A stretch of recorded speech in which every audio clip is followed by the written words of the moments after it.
Assalamualaikum warahmatullahi wabarakatuh. Apa kabar sahabat?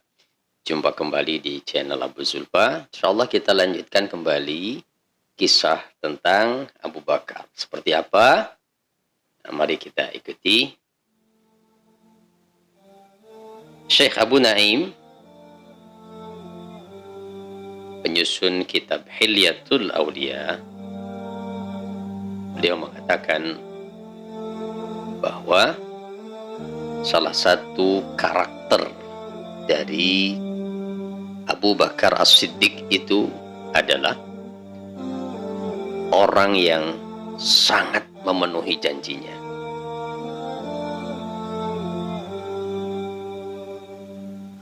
Dan juga di sisi lain, Abu Bakar As-Siddiq seperti tergambar pada riwayat sebelumnya, beliau adalah seorang mukmin yang memiliki ketauhidan yang luar biasa. Kebergantungannya semata-mata kepada Allah Subhanahu wa Ta'ala. Sehingga dikatakan bahwa tasawuf itu sesungguhnya adalah tafarrudul abdi bis samadil fard. Kesendiriannya seorang hamba dengan zat as-samad yang Maha Esa. Tidak ada yang lain di dalam dirinya kecuali hanya Allah Subhanahu wa Ta'ala. Satu riwayat menyebutkan haddatsana Sulaiman bin Ahmad, haddatsana Ishaq bin Ibrahim, haddatsana Abdul Razzaq an Ma'mar an Az-Zuhri akhbarani Urwah bin Az-Zubair anna Aisyah radhiyallahu anha qalat, bahwasannya Aisyah radhiyallahu anha, putri beliau sendiri, yang menceritakan ini, lamma anfadat Quraisyun jiwara ibn Daginah, ketika orang-orang Quraisy menerima dan melaksanakan suaka Ibnu Daginah untuk Abu Bakar. Jadi ceritanya begini, saat hijrah pertama kali, bukan dari Makkah ke Madinah, tapi hijrah dari Makkah ke Habsyah. Nah, saat itu Abu Bakar As-Siddiq sebetulnya berangkat ingin keluar dari Makkah. Beliau sudah berjalan keluar rumahnya, di tengah perjalanan bertemu dengan Ibnu Daginah ini. Dia seorang Quraisy, seorang kafir. Nah, Ibnu Daginah kemudian mengatakan, mau kemana engkau pergi? Kata Abu Bakar, aku menuju tempat di mana aku bisa beribadah dengan tenang kepada Rabbku. Lalu Ibnu Daginah mengatakan, orang sepertimu ini tidak pantas meninggalkan negerinya. Engkau adalah orang yang baik, banyak membantu orang-orang yang tidak mampu. Tetaplah engkau di negerimu, aku akan memberikan jaminan untukmu. Nah, akhirnya Ibnu Daginah dengan Abu Bakar kembali ke Mekah, lalu menemui tokoh-tokoh Quraisy. Mereka pun menerima suaka Ibnu Daginah untuk Abu Bakar dengan syarat. Nah, inilah syaratnya yang mereka kemukakan. Qalu, mereka berkata lahu kepada Ibnu Daginah, mur Abu Bakrin falya'bud rabbahu fi dari. Perintahkan kepada Abu Bakar agar ia beribadah kepada Tuhannya di rumahnya saja. Wal yusalli fiha ma syaa, dan silahkan ia sholat di dalam rumahnya sesuka hati dia. Wal yaqra ma syaa, silahkan ia mau baca sesuka hatinya.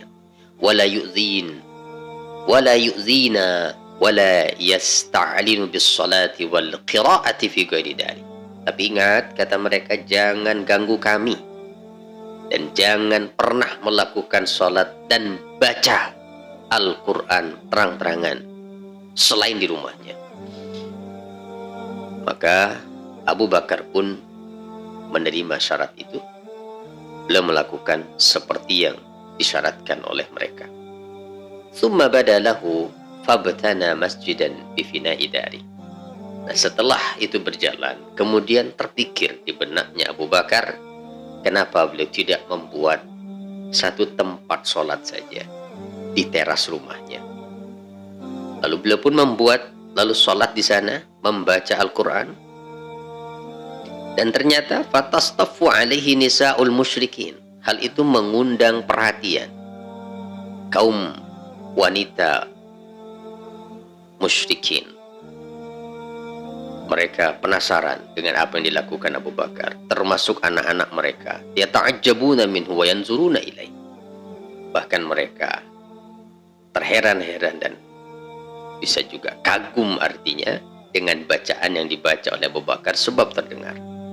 Bahkan Abu Bakr radhiyallahu taala anhu rajulan bakkaan la yamliku dam'ahu hina yaqra'ul Qur'an. Dan Abu Bakar ini adalah sosok yang sering kali menangis, tidak kuasa menahan air matanya ketika membaca Al-Quran. Maka mendengar ini, tentu hal ini menjengkelkan orang-orang Quraisy. Mereka pun mengutus seseorang kepada Ibnu Daginah. Faqadima alaihim fa'ata Ibnu Daginah. Maka Ibnu Daginah pun datang menemui mereka. Lalu mereka mengingatkan Ibnu Daginah agar menghentikan apa yang dilakukan oleh Abu Bakar.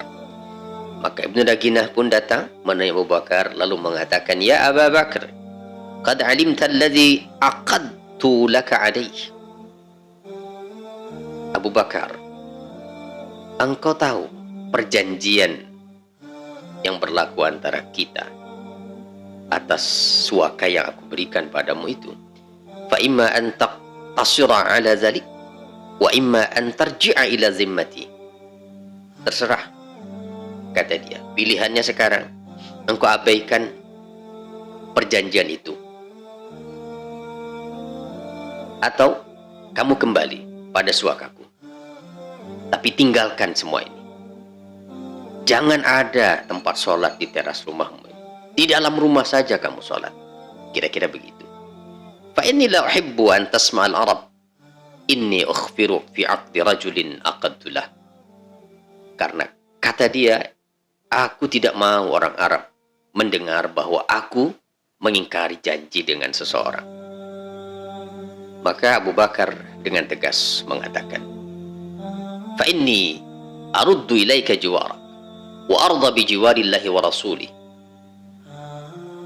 wa Rasulullah sallallahu alaihi wasallam yauma izin di Makkah. Maka Abu Bakar mengatakan, kalau begitu aku kembalikan suakamu kepadamu, ambil saja. Aku ridha dengan suaka Allah dan Rasulnya, walaupun harus sholat di dalam rumah. Dan Rasulullah ketika itu berada di Mekah. Dan tentunya belum banyak yang bisa dilakukan, karena saat itu umat Islam masih sedikit jumlahnya. Inilah satu riwayat yang menggambarkan betapa Abu Bakar As-Siddiq sebetulnya orang yang sangat menepati janji. Dan juga beliau adalah orang yang sangat teguh dalam akidahnya. Lebih baik lepas dari perlindungan manusia, lebih bergantung pada perlindungan dari Allah Subhanahu wa ta'ala. Inilah yang kita perlukan saat ini. Sesungguhnya mental-mental yang memiliki akidah seperti ini. Jangan kemana-mana, kita akan lanjutkan kembali dengan riwayat yang lain. Tetaplah di sini. Sampai jumpa. Assalamualaikum warahmatullahi wabarakatuh.